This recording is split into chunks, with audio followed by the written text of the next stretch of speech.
ઉપર ધજા ફરકે છે તો અહીંયા આવ્યા હતા. આ વાસણ મંડાણ છે, જે લોકો નિવેદ કરવા આવે ને એની માટે બધા વાસણ મળી રહે. દાદાની પરમિશન જાય છે અંદર.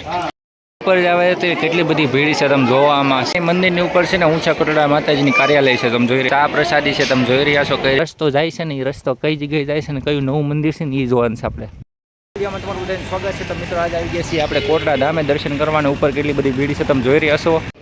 તો મિત્રો 9 દિવસ નોરતાની શરૂઆત થઈ ગઈ છે ને 9 દિવસ છે ને સતત આવું પબ્લિક રહેશે. આ તો છે ને હજી થોડુંક ઓછું છે, પછી લાપસી કરવાવાળા ઝાઝા આવે. તમે જુઓ અત્યારનું કેટલી ભીડ છે, કેટલી પબ્લિક છે. આમ જો આ બાજુ બધે એટલે બધે અહીંયા આવ્યા હતા. આ વાસણ મંડાણ છે, જે લોકો નિવેદ કરવા આવે ને એની માટે બધા વાસણ મળી રહે. દાદાની પરમિશન જાય છે અંદર. તો મિત્રો અહીં જુઓ તમે કેટલા વાસણ બધા રીતના છે. આ બધું છે થાળી વાટકા અને આજે બધી સાફ સફાઈ કરવાની બાકી છે. ટૂંક સમયમાં થઈ જશે, કેમ કે 9 દિવસ નોરતા હશે એટલે આ બધું કરવું પડશે.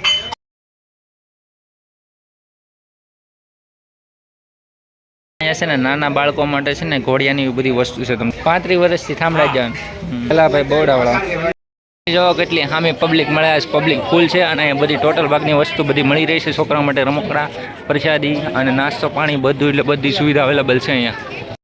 પછી આવી જશે ખેતરપાળા દાદાનું મંદિર. જો ફાઇનલી ફેમિલી ઉપર તો પહોંચી ગયા છે, પણ તમે જોઈ રહ્યો છો કે હજી ધજા ચડાવે છે. આમ જો અમારે બહુ મોડું નથી થયું, જલ્દી આવી ગયા છીએ અમે.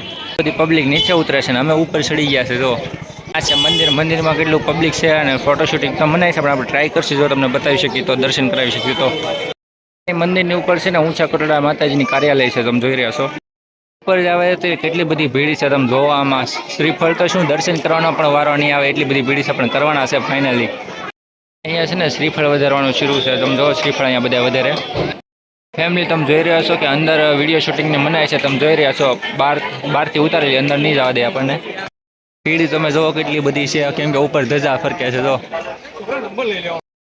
ફેમિલી ધજા ચડી ગઈ, તમે જોઈ રહ્યા છો.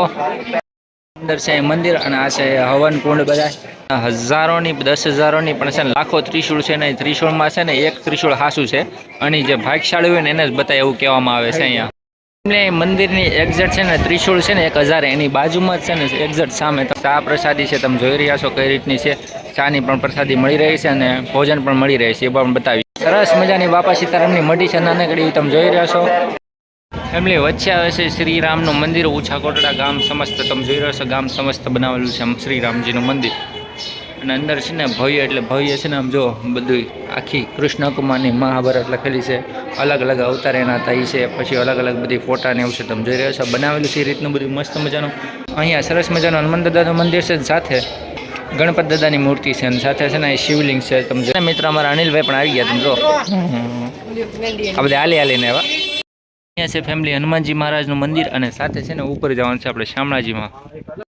ઘણા ટાઈમ પછી છે ને કોટડામાં આવ્યા છે. જોકે આવતા જ હોય, કેમ કે મારે અહીં ઓરું પડે એટલે. અને આપણે બ્લોગ પણ બનાવેલો છે, ન જોયો ને તો એટલે ડિસ્ક્રિપ્શનમાં લિંક આપી દીધેલી છે ને. ફૂલ બ્લોગ જોઈ લેજો, એમાં બધું એટલે બધું ટોટલ ભાગનું છે.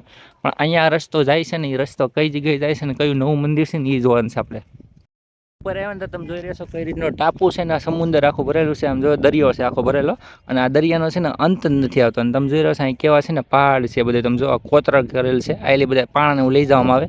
અને ઉપર છે ને પોણું ગામ તો ઉપર જ છે, એમ જ સમજી લો. એટલે જ ઊંચા કોટડા કહેવામાં આવે છે, કેમ કે ઉપર બેઠા છે સાઉન્ડમાં અને ત્યાં જ આખું ગામ પણ વસવા મળ્યું છે ધીરે ધીરે. આમ જો તો ફેમિલી છે ને પ્રસાદી હોલ છે, તમે જોઈ રહ્યા છો. અહીંયા છે ને તમે થાળ ભેટ બધું કરી શકો છો અને અહીં છે ને તમે જો બધી સુવિધા પણ છે અવેલેબલ પ્રસાદીની, પણ એ પણ તમને બતાવું અંદર જઈ.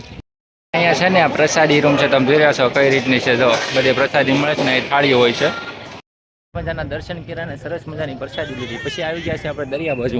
અહીં છે ને દરિયો છે નીચે, તમને ઉપરથી બતાવ્યું કેવો છે દરિયો. તમે પહેલો દિવસ છે ને પહેલા દિવસનો મેળો એટલો ભરેલો છે, તમે વિચારી શકો છો કેટલી પબ્લિક થઈ ગઈ છે. અને અહીંયા ઉપર પણ એટલી બધી ભીડ છે, તમે જો આ બાજુ પણ છે. અને ઉપર દર્શન કર્યા ત્યારે તમે જોઈ છે કેટલી ભીડ છે.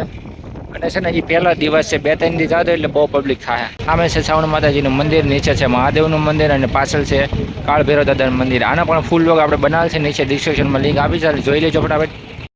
દર્શન કરી લીધા છે ને બધો મેળો કરી લીધો છે, પ્રસાદી લઈ લીધી છે ને હવે અમે ઘરે જવાના છીએ. પણ એ પહેલાં છે ને અમે જવાનું છે હજી શ્રાવણ માતાજીના મંદિરે. અને કયું મંદિર છે ને એ લોગમાં એન્ડ સુધી બન્યા રહેજો, કેમ કે પાર્ટ 2માં તમે જોવા મળશે.